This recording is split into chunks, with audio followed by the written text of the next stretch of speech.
Hi everyone, Jared here again from NCE. Today we're going to go through a couple of things to do with our head units. Now, some things that you may encounter with your Bluetooth is basically if you are in a caravan park, everyone's got their Bluetooth mode on, turned around you, so the stereo might not actually find your phone that you're trying to pair it to. So a great little trick here, down the bottom left hand corner, we actually have a reset button. So now you need a paper clip or something small, a toothpick will do the job as well. So I already have my paper clip here set up, ready to go.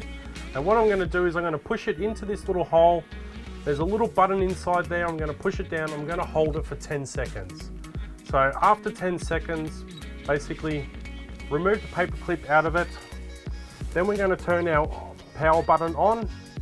We're going to turn the stereo back on again, and now it's fresh. We've actually just wiped everything on this stereo, so it's back to brand new as though it came out of the box. So now again, go to your phone, on your phone in Bluetooth, search for NCE 9247. Once you've found it, it'll pair, and then once you're paired, go to your music source, whether it's Spotify or whatever it is you like to use, pick your music, push play, and it's going to play perfectly for you. For more information on these units or any of our stereo units that we have in our range, please visit nce.com.au.